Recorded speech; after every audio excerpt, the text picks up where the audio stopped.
Liberty in America is under assault. We no longer live in a reality that includes property rights. We're no longer the kings of our own castle. We no longer enjoy the true benefits of capitalism. Instead, we're negotiating our rights with our own government.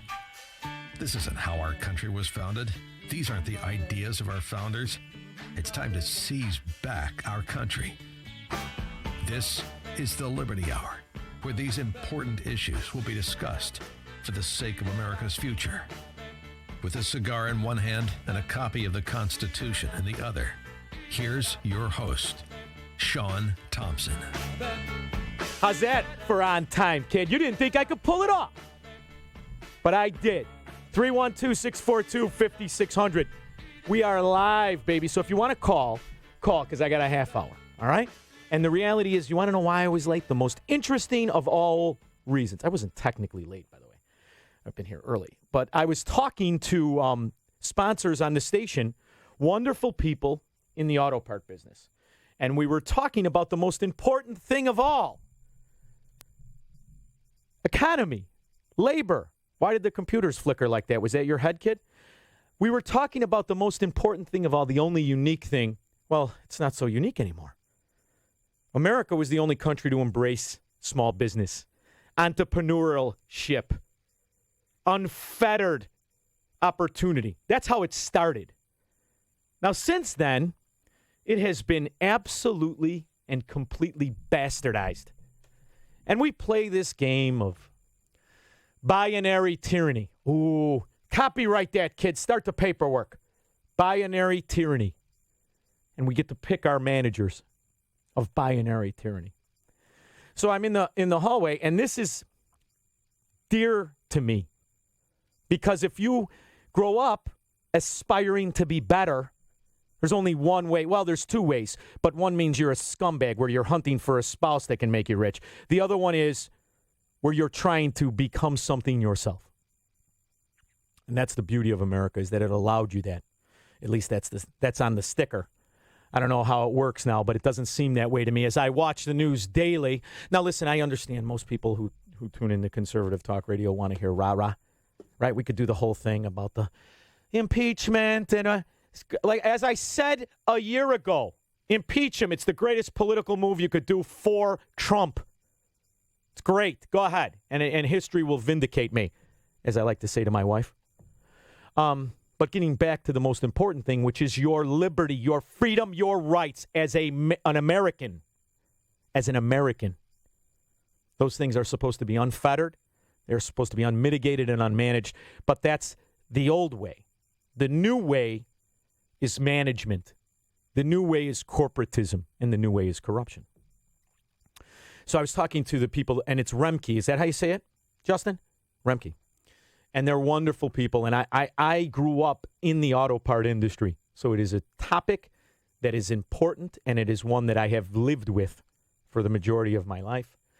So I'm also, my dear friend is Vic from Craigies, and these people from Remke. They're both sponsors on the show, and they're both wonderful. They're different, even though, location is important when you're talking about mechanics. One is in Elmhurst, and one is in Mokina. Is that where they are? I think so. I'm not sure. But wonderful people. And they always say, I listen to the show and I understand the broader point, but why are you so against management of labor? And it can't help but recognize that's what killed the automotive industry on its face. We're forced and controlled into exposure to select, corrupt producers of both cars and parts because it's protecting the organized mafia labor extortion union. And that when you hire 10 individual workers, all those workers have unique capabilities and all have different values. It's like the radio business. You hear host to host. It could be a conservative. Hey, do we have a call? Oh, no. We have, you see, I get excited when we get the calls. Don't get nervous. We all have unique and individual perspectives, fails. We have flaws, and we have talents. So you get the choice to listen to who you like to listen to, right? Now, some of that is managed and some of it isn't. It's the same with workers. It's the same with consumption. It's the same with everything. But only if you're exposed to those differences do you have the right choices to make. If you're held off from those choices, you're missing something you may love. It may be of value to you. It's the same thing when you talk about consumption of products. So what killed, what destroyed the American motor companies, the big three? Now, the totalitarian, the despot, the fascist would have you believe it's competition that destroyed those companies. I say it isn't. I say it's the barnacles of corruption in organized labor unions. That's what destroyed those industries. At the time, prior to the UAW and organized labor, and they're going to have you believe they're responsible for a 40-day work week. You like your weekends? Thank a union. You like your vacation? Thank a union. Bullshit. That's bullshit. The workers were what was of importance. The individual talent of each worker. Now, could they teach you to be a good one? Absolutely. But that's what I always sided with on the Republicans. They knew the detriment of government-manipulated labor. They knew the destruction it caused and the increase in costs as the result. At least that's what conservatism used to be. And that's why states that suck, like Illinois, were always rebuked for high minimum wage, high health care costs, and high punitive taxation. Conservatives used to have principles and fundamentals, so they understood who's better to choose and decide what to pay somebody than the employer. And the answer is nobody. Nobody. Because if it's not of value, the employer should have the right to say, get the hell out of here. But in a union, you can't. That's why every few months, there's another scandal around union labor. Whether it's municipal, teachers, whatever, or when they do the expose on 60 Minutes, and it's the forest preserve next or across the street from the Chrysler dealer where the workers are high and drunk on their breaks and then come back to work and they can't get fired. Or whether they throw themselves down the stairs or off a pallet and claim disability. And that cost continues to rally and go up and drive the cost of the cars up. And soon it's more beneficial to be the worker than the owner or a stockholder. And that's the position where Venezuela happens. See, the inability to reason, to see what really destroys why we are so much better than our foreign competition, in theory, is because the foreign labor workforce is manipulated from Mount High, from government. But yet we've gotten soft on this. We've gotten soft on it. So, Justin, were you able to load that clip or no? Oh, you did. All right, good. Oh, you're the best. So one of my big sticking points has been the difference in fundamentals and principles of freedom and free markets versus the management of corporatism displayed by this administration. So I always point back to the closest we got to a fundamentally sound president, and really the only one we did have, in my opinion, is Ronald Reagan. Now, did he make mistakes? Absolutely. Most of which I blame on Bush Sr., scumbag that he was. But fundamentally, theoretically, the concept of capitalism and free markets were embodied in Ronald Reagan. And Ronald Reagan had speech after speech where he talked and espoused freedom, anti-manipulation. Now, did he implement it? In some cases, he did. Mostly because he was pushed into it by the corporatist, corrupt party of the Republicans. But NAFTA, in particular, is one of my favorite topics. Because if you ask 10 people who say they're conservatives, you could go to a Republican politician's fundraiser and get 10 of the people who look like they're the most conservatives and ask each one of them, don't let them hear the answers, who created NAFTA? And the majority of them will say Bill Clinton. Because the majority of people don't focus on details and they like to be ignorant. When the reality is, NAFTA was the brainchild of Ronald Reagan. Ronald Reagan was the original thought process, was the original conception of a trade agreement which was supposed to be unfettered, of free trade. That's how it was supposed to be. Now, did it end up that way? The answer is no, because what happens is what always happens. Politicians get a hold of a bill or a concept, and then they corrupt it. That's just what they do. But how did it start? It started from as the brainchild of Ronald Reagan. And Ronald Reagan understood the fundamentals there within of freedom, of men making decisions, of consumers having competition. That's what he understood. Now, has it been corrupted? Yes, but should it have been tweaked? We live on a continent whose 3 countries possess the assets to make it the strongest, most prosperous, and self-sufficient area on Earth. Within the borders of this North American continent are the food, resources, technology, and undeveloped territory which, properly managed, could dramatically improve the quality of life of all its inhabitants.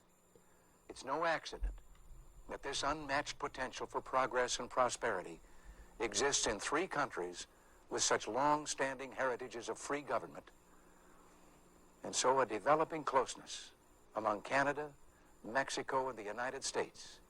A North American accord would permit achievement of that potential in each country beyond that which I believe any of us, strong as we are, could accomplish in the presence or the absence, I should say, of such cooperation. In fact, the key to our own future security may lie in both Mexico and Canada becoming much stronger countries than they are today. No one can say at this point precisely what form future cooperation among our 3 countries will take. But if I am elected president, I would be willing to invite each of our neighbors to send a special representative to our government to sit in on high-level planning sessions with us as partners mutually concerned about the future of our continent. First, I would immediately seek the views and ideas of Canadian and Mexican leaders on this issue and work tirelessly with them to develop closer ties among our peoples. It's time we stop thinking of our nearest neighbors as foreigners. So that was how Ronald Reagan worked with, at the time, the Chicago 8, Milton Friedman among the leaders and a dear friend of Ronald Reagan's, to really embrace capitalism, to really embrace the idea of freedom in the labor world, freedom in products, rather than what all other countries practiced, manipulation, top-down tyranny. Ronald Reagan, ironically, it was called trickle-down economics. It really wasn't trickle-down. It was fill-up economics. That's why Ronald Reagan created the yuppies, and Donald Trump will never have a yuppie. Because what Donald Trump has surrounded himself with are mitigators, are Fabians, are people who believe that the body politic is too stupid for their own good and do not deserve choices because they will make the bad ones. Therefore, it must be mitigated. It must be controlled and contorted. That's why an essential part of the Donald Trump MCA is an extremely high minimum wage to foreign workers, so that Mexicans and Canadians must be paid $16 an hour. That was in Trump's bill. The new bill that they are now bragging about, that Nancy Pelosi is bragging about, has been tweaked so much and so interwoven with Democrat socialist principles that Trumpka, fat pig mafia boss of the president of SEIU, has endorsed the new MCA. And for all of you people out there who want to talk about how there has never been a conservative like Donald Trump, you're right. Because this bill isn't conservative. This bill is endorsed by the labor extortion mafia, SEIU. Madam Speaker, what do you say to those who wonder how you can say that President Trump is an existential threat to democracy on the one hand, but also work so closely with his administration to get something like this done, which is such a priority for them as well? I would say that we came a long way from what he originally proposed. There you go. What he originally proposed. And there are some people who said, why make it look like he has a victory? Well, we're declaring victory for the American worker and what is in this agreement. Now, I don't want you to focus on just the fact that she sounds like she's on a Demerol high. She's clearly a pill-popping freak. But Nancy Pelosi is touting the new MCA that you will hear on shows from coast to coast is an achievement of Trump. Because most people didn't even look at what was in the damn thing. Because most modern-day Republicans believe what this dimwit said when Obamacare was passed. You had to pass it to find out what's in it. Well, here they are. They passed their MCA, and look who's excited about it.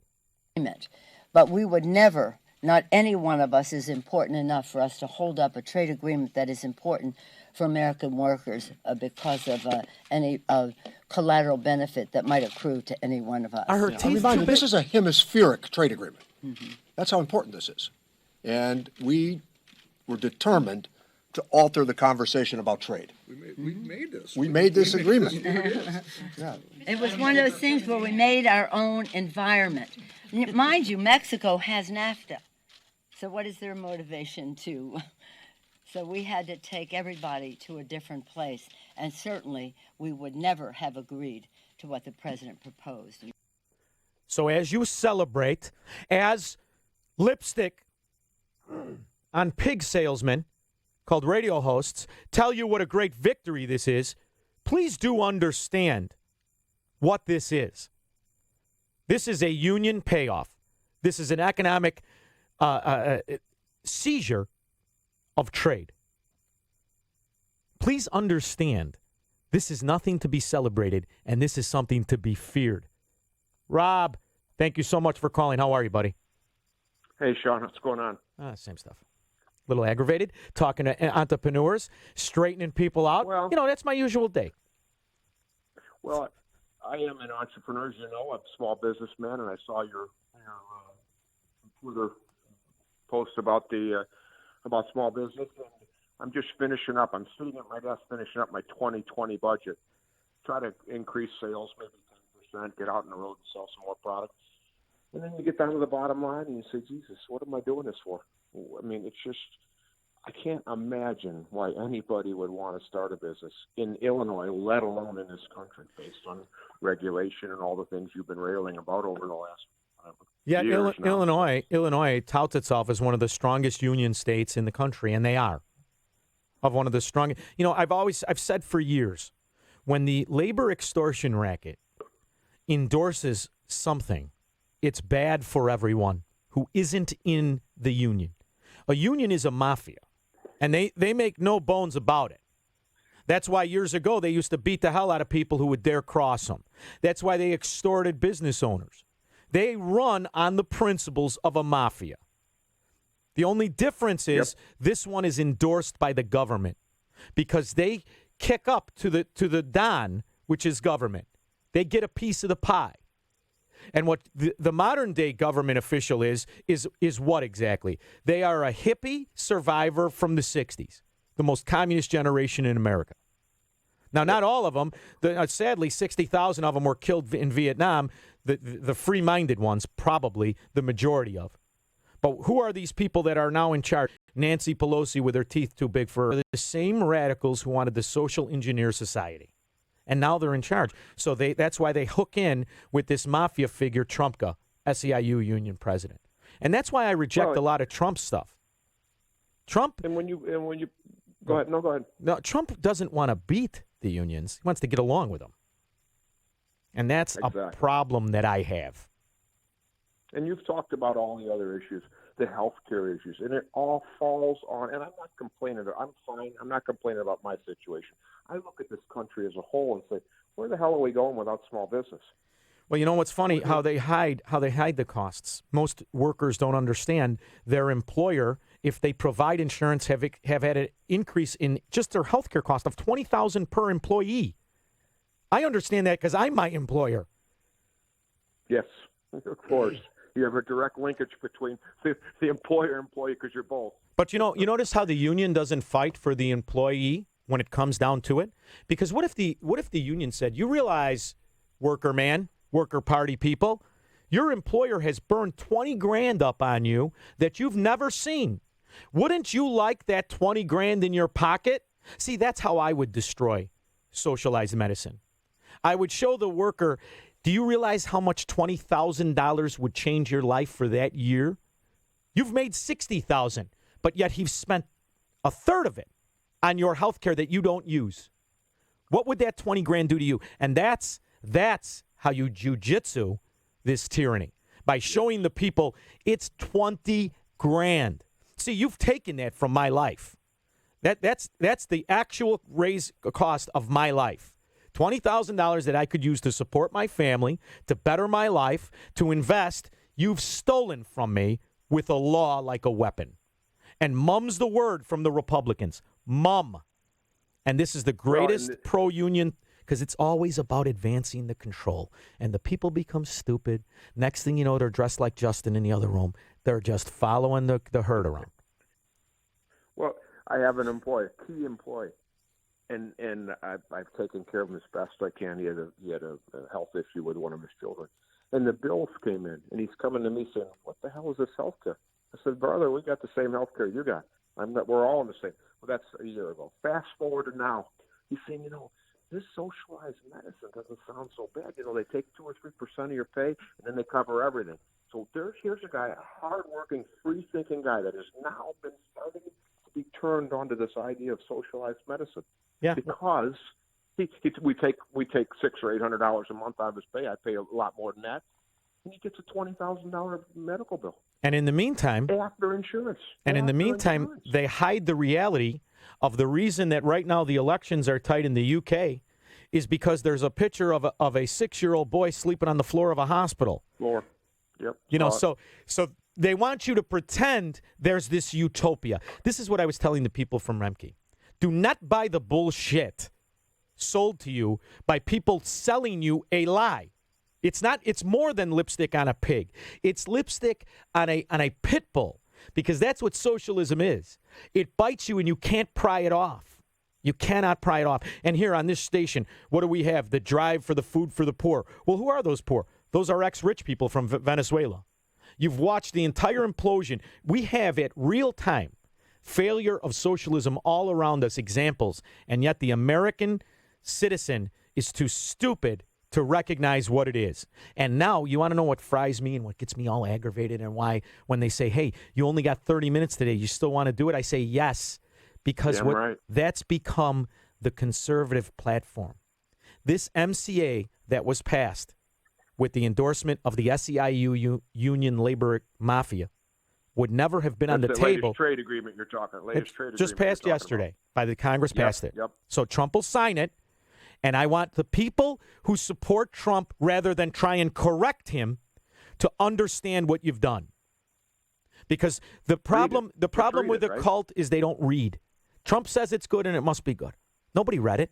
When I started, when I was doing the 5 to 7 show, and I would say, you realize that this is $16 an hour minimum wage in the bill. You know how many guys I would have call me on the side and say, are you sure? Yeah, it's for everyone to see. Just pull up the bill. And they didn't read it. Just read it. And that's the problem. And that's what happens in a cult society. When one cult pretends they're better than the other cult, and none of them are focusing on exactly what's happening. Before you know it, you're banging a tambourine. And the beauty of Trump is I need him to win. Because this girl who won People's Magazine of the Year, all of the Democrats running against him, they literally want to tax you for breathing. We need Trump to pull his head out of his ass and focus on capitalism. Because if we don't do it now, the next step, right? Oh yeah, if we don't do it now, it's over with. Because you want to know something, Rob? There will be a post-Trump era. No one wants to believe it. But if Trump were to put speed bumps the way in which Reagan did by convincing Congress to implement or pull back laws versus an executive order, we'd have a chance. But the first thing a Bloomberg, not that he's going to win, he's 1,000 years old. The first thing any Democrat does that gets into office is executive order every one of Trump's executive orders away. Every one of them. That's not day number one. It's got to be more than an executive order if we're going to have any lasting anything. Well, we also have to change the Republican Party has to start demanding, hey, this MCA that the Democrats just tweaked and the unions love, tear that shit up and don't sign it. But until they do it, they just want to say victory. So these freaking idiot hosts from coast to coast can come on and say, another Trump win, like they did with the tax cut. That wasn't a tax cut. That was a freaking fraud. It was a fraud. You took a little bit off the middle and you put it on the ends. That's all you did. And by the way, the tax cut that they tout, it has a 2-year sunset. It goes away in 2 years. Why? Why, if it's such a great change, would you make it temporary? Leave it. Such bullshit. Well, and Rob, I'm aggravated. The whole Trump thing is he's just so freaking bipolar. On the Paris Accord, great job. Yeah. On some of the foreign wars, great job. But this tariff shit and what he's doing with this trade agreement is so wrong. And and quite honestly, you've helped open my eyes a little bit to that. And seriously, and it's the realization that anything that's in the way is goddamn in the way. Yeah. And get it out of the way and let this thing open up and be a free enterprise system, capitalism at its finest. The difference between us and them is we're talking about the non-force in your life, and they're talking about better force in your life. That's the difference. We are the anti-force. They are all about force. The problem is I used to be talking about Democrats. Now I'm talking about both of them. So we got to change it from within. Rob, thank you so much for calling. You made my thank you. Thanks. I appreciate it. Bye. And that's the thing to always remember. How do you know you're so – how are you – I have this from my friends. How do you know you're so right? Why are you willing to take on all these people who once liked you? You know, I had a friend of mine call me up. He's like, you'd have definitely freaking done better in the radio business if you promoted Republicans more than the fundamentals of America. And I said, listen to that freaking sentence you just said, dummy. Listen to that sentence. So the alternative is what? I become a liar to win? Screw that. I'll lose the way I lose, the way I believe. Principles are expensive. Learn it now, boys and girls. They're expensive. They cost you on all kinds of levels. But you either have them or you don't. Now, it's easy not to have them, and it'll probably make you popular. I don't give a shit. So I'm not looking for fans. I like when I get them, but I'm looking for a difference for our grandkids, damn it. I didn't even meet mine. Can you imagine those people in Venezuela? Did they think that they would end up as fodder for charity? Do you think that the Venezuelans 25 years ago thought that one day they would be used as pawns for charity? No, they didn't. They didn't have much of a way to stop it. We do. We still have a republic. Make it worth the fight. Don't buy along to get along. And by the way, when things come with uniforms, stay the fuck away from them. Can you say that? It's a podcast. Stay away from uniforms. Stay away from uniforms. Because there's something about a uniform. They want to take away the individual. Don't throw yourself in crowds. I'm a Republican. Bullshit. Illinois should prove why nobody should say they're a Republican. You're an American, and you have unalienable rights. The problem is you keep giving them away. It's disgusting to me. I gotta tell you, I wanted to get on to J.B. Pritzker. I got to go to work. But can I just hear this for 1 minute? It is clear to me that significant evidence has been put forward that shows that President Trump has committed misdeeds. Do you know how J.B. Pritzker made all that money when the tax rate was 70%? You know how his grandfather did it? He's the creator of the Cayman Island banking system. Is that a misdeed, you fat tub of shit? This is why you need to have Trump win. Because if Trump doesn't win, these hypocrites, these 300-pound, male breast-wearing fat slobs who think they're better than everybody have no problem forcing you. None. Forcing you into compliance. The problem is that's starting to sound a lot like the Republicans, too. When you gonna fix the $20,000 a year increase in health care? When are you going to do it? Because it's 10 years ago. 10 years ago. And you haven't done shit. All right, I've had a good time. I get a little fired up. But that's okay. Because you have to get it out. You have to maybe change somebody's idea so that they think before they just throw their support behind. Because here's the beauty of Donald Trump. He can be corrected. He wants to win, and he wants to do well. He's just surrounded himself. And by the way, you owe it to yourselves to look up Peter Navarro and who he is. Do you know that Lighthizer, who supports the MCA, was a freaking lobbyist, lawyer, scumbag? He was a steel industry lobbyist. Do you know that Steve Mnuchin, the one that looks like Liza Minnelli in drag, Steve Mnuchin was the Democrat money bundler on Wall Street for Barack Obama. Goldman Sachs. That's not right. That's not capitalism. Our modern day Wall Street is a corrupt insider fraud too. But that's for next week's podcast. I've had a really good time. I hope you have. Thanks again for listening, and thanks to those people who are thinking.